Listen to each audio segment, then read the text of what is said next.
Welcome to Al Hadi Foundation School.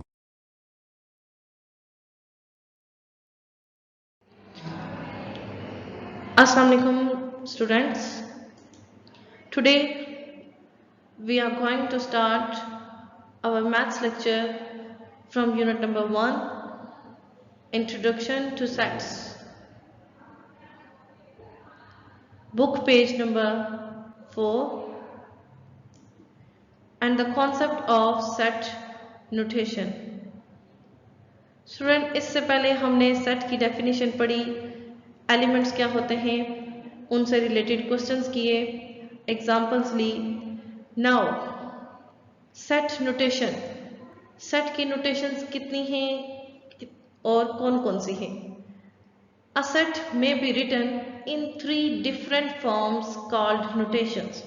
Set को आप 3 different method से लिख सकते हैं. 3 मुख्तलिफ तरीक़ों से आप सेट को लिख सकते हैं और वो जो 3 डिफरेंट टर्म्स हैं उनको हम नोटेशन कहते हैं, set notation. For example, the set of vowels in the English alphabet can be written as. उन्होंने एक सेट लिया इंग्लिश वॉवल्स अल्फ़ाबेट का.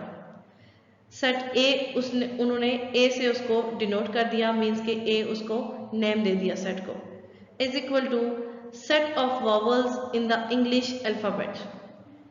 उन्होंने सिंपल उसको इंग्लिश उनको वर्डिंग में लिख दिया. ठीक है, set of vowels in English alphabet.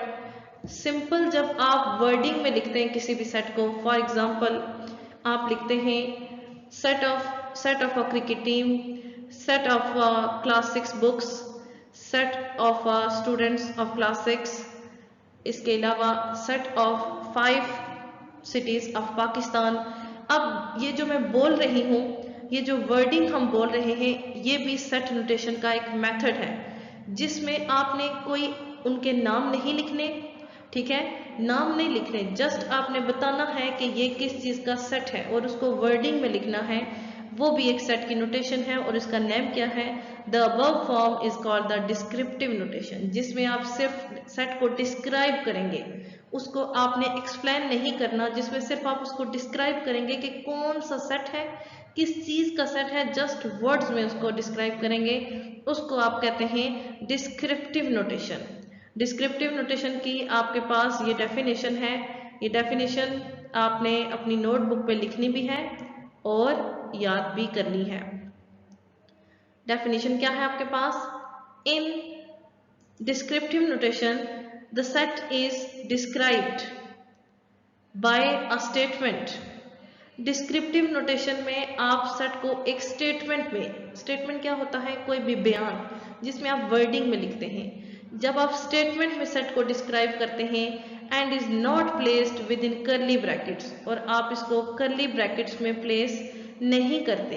Okay, इसमें आप सेट को कर्ली ब्रैकेट्स में प्लेस नहीं करते, वो आपकी डिस्क्रिप्टिव नोटेशन होती है. फॉर एग्जांपल, जैसे मैंने आपको एग्जांपल दी कि जब भी आप लिखेंगे, जस्ट आपके पास जो सेट्स हैं, आप बुक्स हैं आपके पास क्लास 5 की, क्लास 4 की, तो आपने ये नहीं लिखना कि क्लास, आपने बुक्स के नेम नहीं लिखना, जस्ट लिखना है कि सेट ऑफ क्लास 4 बुक्स. तो जस्ट वो जो आपने 3 से 4 वर्ड्स लिखे, स्टेटमेंट लिखी है, ये सेट नोटेशन की टाइप होगी. ठीक है, और उसका नाम क्या होगा? Descriptive notation. ठीक है, डिस्क्रिप्टिव नोटेशन. डिस्क्रिप्टिव नोटेशन की डेफिनेशन है ये आपके पास, आपने इसको याद करना है. ओके, ये next, the same set can be written as. इसी सेट को आप एक और फॉर्म भी लिख सकते हैं, एक और फॉर्म में, और वो किस तरह से है कि आपने वो जो स्टेटमेंट लिखी है उसके अंदर जो एलिमेंट्स है उनको खोल के लिखते हैं. मीन्स में वो चीज़ है क्या? जैसे कि आपने लिखा था सेट ए, नाम दिया था, आपने क्या लिखा? Set of vowels of English alphabet. अब अगर आप नीचे उसी तरह ए लिखें इज इक्वल टू, पहले आपने विदाउट ब्रैकेट लिखा था, अब आपने ब्रैकेट्स यूज करनी है. जब स्टेटमेंट में लिखेंगे तो ब्रैकेट्स यूज नहीं करेंगे, जब एलिमेंट्स के फॉर्म में लिखेंगे तो ब्रैकेट्स यूज करेंगे. आपने ब्रैकेट्स यूज करनी है और अब उसके अंदर आप वॉवल्स वर्ड्स लिख दें. पहले आपने जस्ट लिखा था वॉवल्स इन इंग्लिश अल्फाबेट, वो जस्ट स्टेटमेंट थी. अब आपके पास ये लेटर्स आ गए, तो जब आप इनको लेटर्स को, जब आप उसको डिस्क्राइब कर देंगे सेट को, ए ई आई ओ यू, जब आप उस सेट को खोल के लिख देंगे, उसके नेम लिख देंगे, तो वो आपके पास एक और नोटेशन बनती है, और उस नोटेशन का आपके पास नाम क्या होता है? Tabular notation. टैबुलर नोटेशन की आपके पास डेफिनेशन है, और वो क्या है? In tabular notation all the elements of the set are listed within curly brackets and separated by commas। वो कहते हैं कि टैबुलर नोटेशन में आप तमाम एलिमेंट्स को, ऊपर आपने जो भी, जैसे कि मैंने एक आप सेट बताया था, set of 5 cities of Pakistan, आपने सेट को नेम दे दिया पी, आगे आपने स्टेटमेंट लिखी set of 5 cities of Pakistan, वो जो स्टेटमेंट आपने लिखी वो बन गई descriptive notation.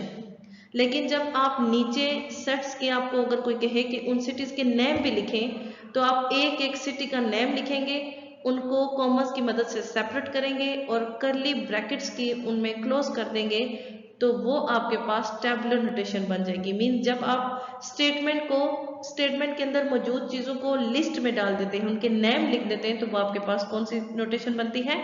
Tabular notation. In roster or tabular form, all the elements of a set are listed।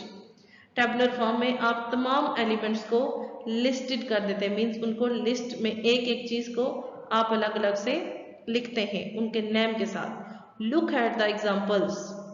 A is equal to A E I O U is equal to vowels in the English alphabet। ये दोनों sets हैं, दोनों एक दूसरे के equal हैं। ये आपके पास जो वर्ड्स में लिखा है ये डिस्क्रिप्टिव नोटेशन है, और इसी डिस्क्रिप्टिव नोटेशन को हमने यहाँ पे लिस्टेड कर दिया, तो ये टैबुलर नोटेशन है। When there are a limited number of elements in the set, आपके पास सेट में लिमिटेड नंबर ऑफ एलिमेंट्स होने चाहिए। आपके पास अनलिमिटेड नंबर्स भी होते हैं। फॉर एग्जाम्पल, अगर आपको रियल नंबर्स का कह दें तो आपने वो सारे नहीं लिखने, उनको अप टू 100 की मदद से आप सेट को कंप्लीट कर देते हैं।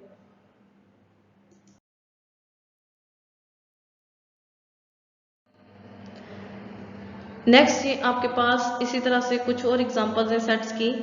b is equal to A B C up to सोन जी, ये जी तक सेट जा रहा है, इज इक्वल टू, ये क्या है? इंग्लिश अल्फाबेट्स हैं सिंपली। यहाँ पे भी आपके पास लिमिटेड नंबर ऑफ एलिमेंट्स हैं, ठीक है। सी में अब आपके पास देखें, जैसे मैंने आपको बताया था अनलिमिटेड नंबर भी हो सकते हैं। फॉर एग्जांपल मैंने रियल नंबर कहा था, नेचुरल नंबर्स उन्होंने कह दिया, ठीक है। 1 2 3 4 अप टू 100, हमें नहीं पता ये सेट कहाँ पे एंड हो रहा है, लेकिन आपने अप टू 100 करके ब्रैकेट्स की मदद से इसको क्लोज कर देना है, ठीक है। वैसे भी आपको नहीं पता कि नंबर्स की एंडिंग कहाँ पे होती है, आपको माइंड इट, आपको natural number, whole number, real number, आपको नहीं पता कि इन नंबर्स की एंडिंग कहाँ पे होती है। सो ये अनलिमिटेड सेट है। इन्फिनिट एलिमेंट्स, इन्फिनिट होते हैं जिनकी कोई एंडिंग नहीं होती, when there are infinite elements in the set. अब आपको सेट, इसी सेट को अगर आपको कोई कहे कि एक और मेथड से आपने लिखना है, तो उसको आप कैसे लिखेंगे? 2 मेथड हमने किए हैं, 2 मेथड्स, एक तो स्टेटमेंट की फॉर्म में, फिर उसी स्टेटमेंट को जो उसमें एलिमेंट्स हैं एक एक चीज को विद नेम लिखना, इनलिस्टेड कर देना। The set A can also be written as A is equal to bracket X such that X. ये जो साइन है आपके पास कॉलन, इंग्लिश में आप इसको कॉलन कहते हैं, लेकिन यहाँ पे आप इसको कहेंगे such that X, such that X is a वर्बल ऑफ द इंग्लिश अल्फाबेट। ये आपके पास सेट की एक और नोटेशन बन जाएगी, और इस नोटेशन का क्या नाम होगा? This is called the set builder notation. इसको आप बिल्डर नोटेशन कहते हैं। अब बिल्डर नोटेशन में और डिस्क्रिप्टिव नोटेशन में थोड़ा सा डिफरेंस है, और वो डिफरेंस ये है कि जो डिस्क्रिप्टिव नोटेशन होती है उसमें आपने जस्ट स्टेटमेंट लिखनी होती है, set of vowel of English alphabet. But जब आप उसको बिल्डर में लिखते हैं तो आपने इस चीज का उसमें इजाफा करना है, वो है एक्स सच डेट एक्स। उसी स्टेटमेंट के स्टार्ट में अगर आप इसको ऐड कर देंगे तो आपके पास ये बिल्डर नोटेशन बन जाएगी। इसको हम रूलर कहते हैं। इन set builder notation the set is expressed in the form of a rule. एक रूल की शक्ल में आपने इस सेट को एक्सप्रेस करना होता है।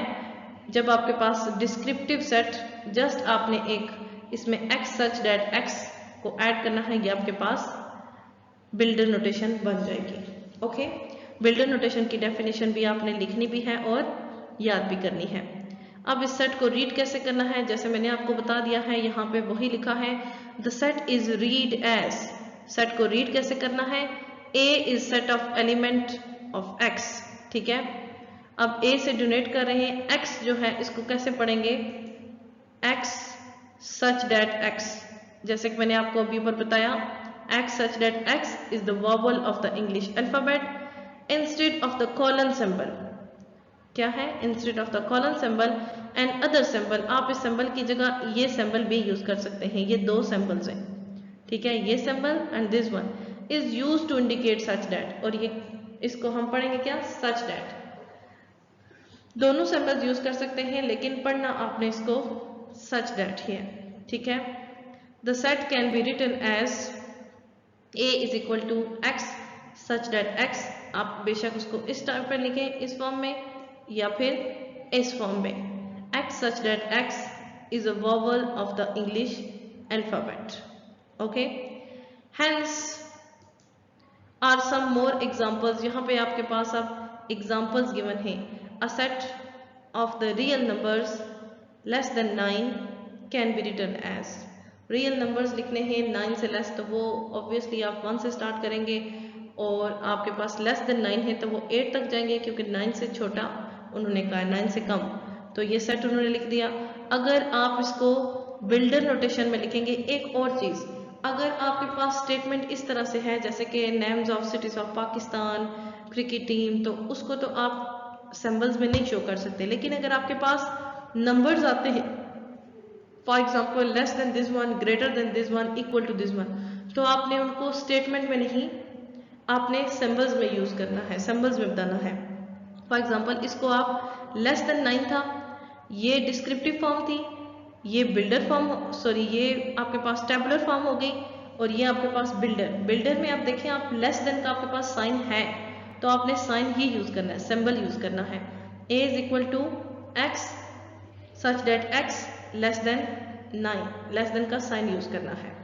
A set of natural numbers up to 18 can be written as A is equal to set of natural numbers less than और इक्वल टू 18, ठीक है, या तो 18 के इक्वल या फिर लेस।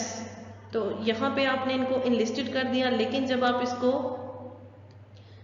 बिल्डर फॉर्म में लिखेंगे तो A is equal to X such that X सबसे पहले लेस देन और इक्वल टू, लेस और इक्वल, लेस का साइन डाल के आप उसके नीचे एक लाइन उसके डाल दें, आपके पास वो साइन फिर कैसे पढ़ा जाएगा, लेस और इक्वल, लेस और equal, X such that X less और equal to 18। Students, set notations हमने आज के लेक्चर में पढ़ी, descriptive notation, tabular notation and builder notation. Descriptive notation में just set as a statement form में आता है, टैबुलर में आप उसी सेट के एलिमेंट्स को इनलिस्टेड कर देते हैं, और नेक्स्ट जो आपके पास बिल्डर नोटेशन है, आपने उसमें अगर तो आपके पास नंबर्स हैं आप साइन यूज करते हैं, और फर्स्ट ऑफ ऑल आपने अगर स्टेटमेंट फॉर्म में लिखना है तो फर्स्ट ऑफ ऑल आपने एक चीज़ का इजाफा करना है, वो है X सच दैट X, और सच दैट के लिए आपके पास दो साइंस यूज होते हैं, वो भी आपको मैंने बताए हैं, और इनको रीड कैसे करते हैं, X such that X।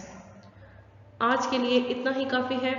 Next lecture में इंशाल्लाह सेट नोटेशन से रिलेटेड कुछ क्वेश्चन सॉल्व करेंगे। ओके, अल्लाह हाफिज़।